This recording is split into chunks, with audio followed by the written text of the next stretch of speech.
Father's Day is just a week away. When it comes to getting your dad the perfect gift, forget the tie, maybe the gift card. Why not give him what he'd really appreciate, a financially independent kid? Jon Lawton from Open Air Advisors is here with some ways to do that. Good morning to you, John. Thank you so much for waking up early. Good morning, yeah. Okay, I think Dad might like the tie and the gift card and a financially independent kid, right? Sure. Oh, yeah. All right, let's talk about this. What did you learn, I guess, from your father and how that maybe shaped your life when it comes to financial literacy? I'm still learning from my dad. He's still here. He still gives us the fishing tips. Unfortunately, I don't know that either one of us are getting any better at that. But I remember my first job.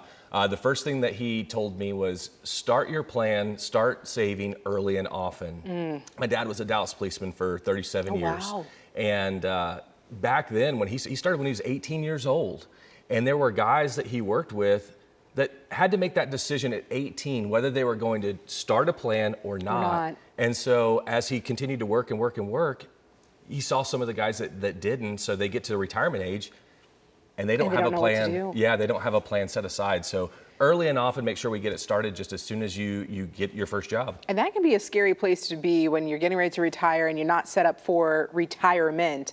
Let's talk about the Bank of Dad for so long here. What are some ways that we can actually show him that we're financially set? Yeah, get the basics right. So make sure that you have your 3 to 6 months worth of expenses set aside. Make sure that your budget and your debt is in order, and I would say get organized with that, right? Make sure that you have those things set in place, and then make sure that you're contributing to a plan. Makes sense. Let's talk about those strategies to implement when you pay off debt. There's two major strategies that we use and that we see. The first one is pay off the highest interest rate first. So if you're looking at your credit cards, let's choose the one that has the highest interest rate. The other strategy that I tend to use and that tend to like is find the one with the lowest balance. With any strategy, make sure that you're continuing to make your minimum payments, but pay off the one with the smallest balance, and then use the money that you're not paying once that one's paid off to then move into the next one and then move into the next one. And so it really starts to build. If you're looking at your credit card debt and you're only making the minimum payments, right, you know you're not getting anywhere with that. So you have to have a strategy to make sure that you're getting those paid off. Oh, that is a good strategy here. And how do we keep our savings on track?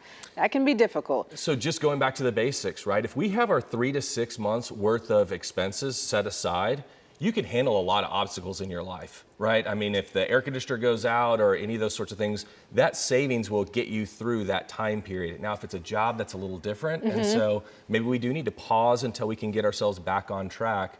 But every situation's different. Having that 3 to 6 months is a really good insurance policy on our lives. Okay, that's a good one to always keep in mind. And John, I guess what advice do you have for dads that are still maybe helping their kids financially? I remember when my dad cut me off for good.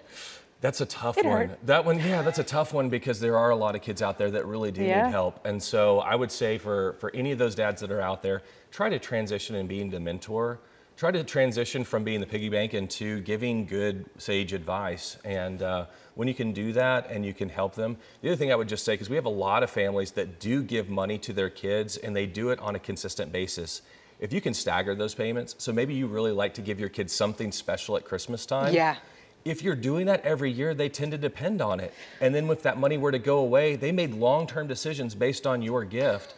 So if you can stagger that, maybe it's not a big Christmas gift, maybe today it's in March or June, that'll help them not rely on that payment, and so it really is a gift to that financial household. Good advice, John. You know, sometimes people just need an advisor like you. How can they reach out to you and get that help? The first place is a lot of the things that we've talked about are directly on our website, openairadvisors.com. John, thank you so much for joining us. Always a pleasure to have you. Thanks, Cleo. All right, glad you were here.